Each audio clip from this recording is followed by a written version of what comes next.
Qaar ka mid ah odayaasha dhaqanka gobolka Bakool ayaa sheegay in odayaasha dhaqanka iyo bulshada gobolkaasi oo kaashanaya ciidanka xoogga dalka ay diyaar u yihiin dagaalka lagula jiro Al-Shabaab. Nabadoon Cali Muumin iyo Malaaq Dirir Cabdullaahi ayaa hoosta ka xariiqay inay ka go'an tahay ilaalinta amniga deegaanadooda. Aan اليوم مغليره ما يلري قالن مدر لك تيغي مغابن way ku hadalo hayne shir wada jar gobolka Bakool ama degmada Xudur liin dhangiya ka hadalo hay on weysimin door wal un reebadana ma leh wali la go'aansaday in Al-Shabaab la dagaalamo oo li isku reeb wal naxariisay iyo shacabka aan qaban lahayn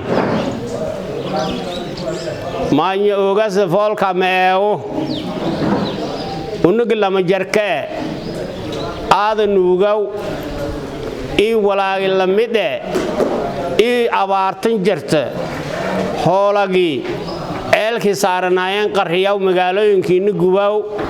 barakiciin wala la argo haaye walka dhaman ma leh walniinka dhaman ma leh abaartii hoolaa roogeen ee ladii waraabayeen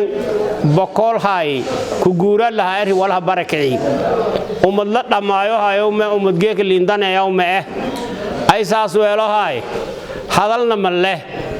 Al-Shabaab saas weelo hay ummadda horaamad dirisa hayti Itoobiya Soomaali dirisa haayeen miiska dhabgamna ummadda meela degaasi eelan isla waraabayeen oo tan isla daaqayeen ay online ay dhabkanka suubi ay xilligan barakicii Al-Shabaab barakicii ha ku rooyowna maltaawiyo wala ku rooyo ma dadkan dhaladii talaada ma ku go'aas talaada yoom ku go'ahayd maayimid yo ku go'aas sama waalan lan talaadan ku go'aas maanan ku dhalan yasweelo ay dadku umata walilna saacadan la ku balaaw dagaal la ka baagi meelini li deerasa lanki ka dhamada waa ka dhamada una dalna ma hayna dadna ma hayna walba bay magaalana ma hayna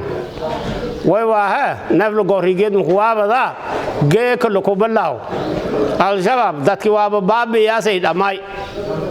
dadkii waaba leeytay dhamaatar hoolageena dhamaatar meel dadnan lahayn dawladnan lahayn dalnan lahayn la ma ka noolado adeena madaas meelin baasada lay goradaas hooba ki deerta hooba kala ma walkii la dagaalame walko xureeye walko gobade insha Allah meeli liidarto dawladda koonfur galbeed galnya saarado wal mataraw wali fadaane federaalka iyo maamul goboleedyada barlamaanka kan federaalka ee kan maamul goboleedka wali dalkan dhaladi amba Soomaaliyada qorsho ka jarta arintan inay jeesadaan galan ku jeesadaan oo geeka walmanin dhaman ka baagni dagaala ka baagni maal ciidankayna odayaalkayna shacabkayna dagaala galaan insha Allah warkayna meelaka dhanyi malama meeyan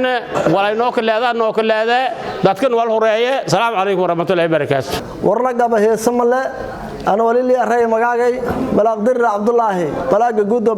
beelo reelo ay aha waliba gabasho gaalmay ka hoobaw waliba geekin iska kooy oo shirkin anjadajay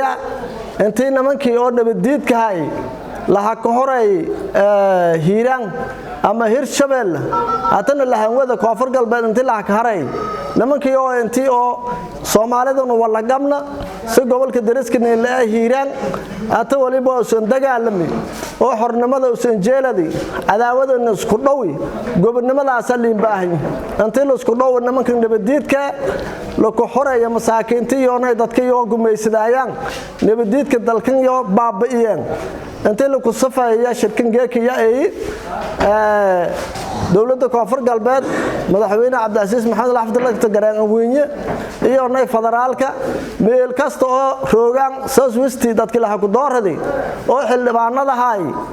sahata ciidamo wali aragaanay xildhibaan oo dariiska dawladdan ka jara oo horka hayaan dagaalkaasay xoraynta oo hiiraan la kuwado xildhibaano hogaamiyayaan argaan wali fadaana xildhibaanada meel kasta iyo roogan oo beeyeen federaalka iyo koonfur galbeed gobolka Bakool wali ku aasaasay koonfur galbeed intii oo dagaaladaasay wali bal ku qeyb dhacdada isku dhow nimankan yeel ku abaabuli intii la hala xildhibaanadaas garab istaajo iyo nay dawladda walaahileen ku baahnay iibtiliin doorhaday oo wali baa geeka lankasta meel isu madiidin ku ayaa la warsaday walaagi geeka leen ku baahnay waqtigii oo leen doorhaday geeka la rooga doontayada afkana ku warqabtay wali baa doonto moogay iyo afkabiyada ku warqabtay la yo dawladda ku warqaba shacabkii shoona shalay ha ku baahila ku doorhaday intii arintayada aan faajignaadaan dalkii soo ogaadaan intii dagaalka jara shacabkii soo intii la ka fadhiy intii oo ogaadaan meeliyadaha ay guul ku sheenaan dawladda warbixin dhowsiyaan yaliin baahanya la ku bilaawo geeka abaabula la galay degmada xudur yar roogno xarunta gobolka Bakool wali baan ta fadhiya Bakool dadkii oo ku turjumay dadkan ka badan ay degmooyinka sida Tijeeglo iyo Rablo roogan degmooyinka kala dhigmo gogna gudoomiyaha gobolka Bakool ba hata baaqan dare wali rajeena degmooyinka hortee sida degmada Ceelberde iyo degmooyinka xaduudihigo iyo naysada oo aatasay oo shalmay geera dagaalka la ka gali dadka soo goobtan abaabul iyo wali wadeena intii oo isku dhawaan nimanka nabadiidka isku dhawaan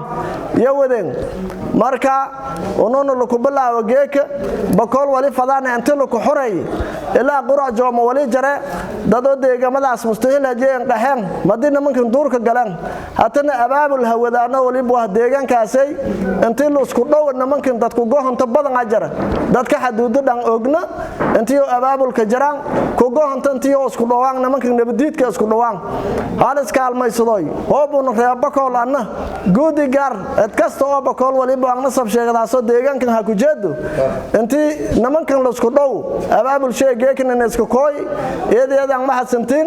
la ku bilaawo geeka walaaga inta ku baxa intii nabadiidka la dhaw wali baa tuulooyinka la ku bay